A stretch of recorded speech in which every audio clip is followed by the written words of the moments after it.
السلام علیکم دوستو، آذربائیجان کے ساتھ پاکستان J-17 تھنڈر کو لے کر بڑی اہم خبر نکل کر سامنے آئی ہے۔ دوستو، فرانس نے ہنگامی حالات میں اپنے پرانے میراج 2 طیارے آرمینیا کو دے دیے ہیں۔ آذربائیجان کی ایئر فورس کافی کمزور ہے، اس میں اتنے بہترین ہتھیار موجود نہیں کہ وہ میراج جیسے تیز طیاروں کا مقابلہ کر سکیں، اس لیے جس ملک کی ایئر فورس تیز ہوگی وہی گیم جیتے گا۔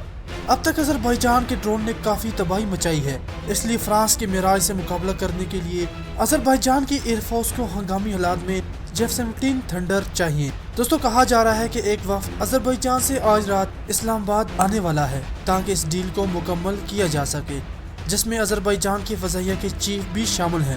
اس کے ساتھ ترکی کی بین الاقوامی اخبار TRT نے دعویٰ کیا کہ پاکستان اور آذربائیجان کی طرف سے یہ ڈیل ہونے والی ہے۔ یہ بات پاکستان کے مقامی بلاگز میں بھی شائع ہو چکی ہے، جن کا لنک آپ کو دیا جائے گا۔ میراج کا مقابلہ کرنے کے لیے آذربائیجان کو جدید طیاروں کی ضرورت ہے۔ میراج ایک بہت زیادہ فاسٹ بمبر ہے جو پلک جھپکتے ہی بم گرا کر وہاں سے بھاگ آتا ہے، اور اس وقت آذربائیجان کے پاس پیسوں کی بھی کمی ہے، اس لیے آذربائیجان کے ساتھ 10 سال مفت تیل پر پاکستان اسے J-17 تھنڈر بلاک 2 دے سکتا ہے۔